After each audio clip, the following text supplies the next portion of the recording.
السلام عليكم. اليوم راح نشارك معاكم واحد الطريقة روعة رايحة تعجبكم كما انا تعجبني بزاف بزاف.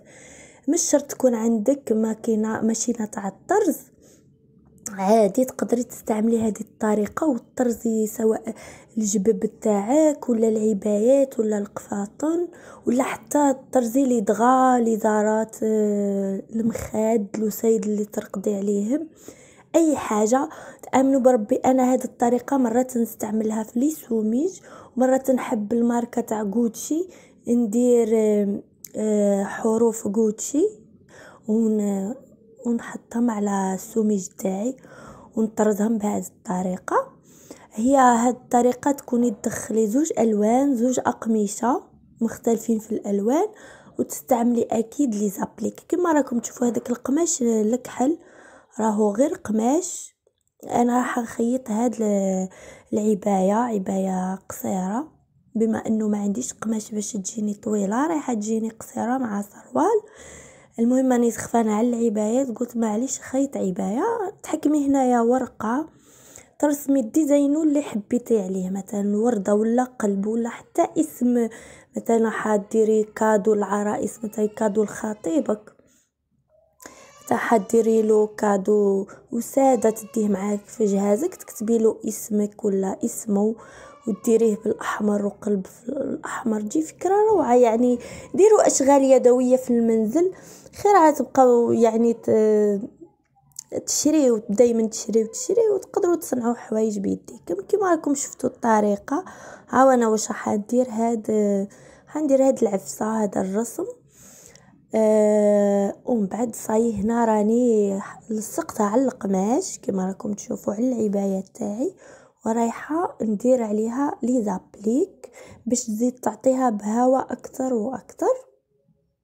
انا هاد القماش كسرت عليه اللون الاسود باش تجي شويه، نحب ندخل زوج الوان، وجات روعه.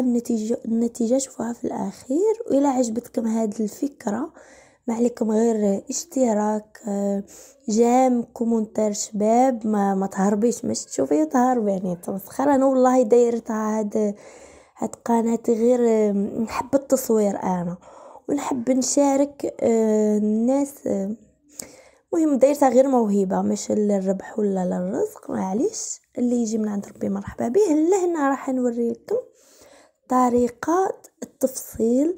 انا الحمد لله يا ربي في 5 دقائق نفصل، في 4 ساعة نكون خيط. ورغم اني عندي 10 سنين ما استعملتش الموهبة تاع الخياطة يوميا، يعني مرات في الفال، يعني مرة في العام ولا نخيط، لا مش مرة في العام، يعني مرة في الشهر ولا اكتر، مرة في 3 شهور 4 شهور. وبدون قياسات انا واش ندير، كما يقول لك عينك ميزانك. انا نعرف القيس تاعي نلبس امي. الورا انايا كما راكم تشوفون حيت حق لي الدين القماش هذاك، ولا هنايا راني طبقت القماش على 4 وجبت واحد القيس يجيني يعني روعه، جوزته مع الكتافات والبدن واليدين وطبقته وحطيته عليه. وراني هنا قصيت الرقبه ان شاء الله تكون واضحه ليكم، عندي بزاف ما صورتش. وهنا راني نقص في الكتافات بدون ما نستعملش مطرة، ما نستعملش الطباشير ولا والو، انا غير المقص والقيس تكون جبه تجيني جوزتو ونفصل عليها. هنا راني نفصل في الطابق كما راكم تشوفوا، وصاي خليتها هكا. من بعد انا ندير لها لاطاي بالماشينه، ندخل عليها شويه مع الجناب، راني غير شويه فتحتها كانت مقفول القماش. صاي هاني فصلتها ودكا حندير الرقبه في كما راكم تشوفوا. نحفزكم شويه تنوضوا تشطاروا وبالك ديروا اللي مخطوبه توجد. هاي النتيجة. كان الفيديو خفيف ظريف ما حبيتش نطول عليكم، جات النتيجة روعة. تقدري ديريها هاد العفسة على جبة تاع الدار، ولا هذه انا غير نخرج بها مع فيزو كحل وبوتيو فوقها مونطو تجي روعه.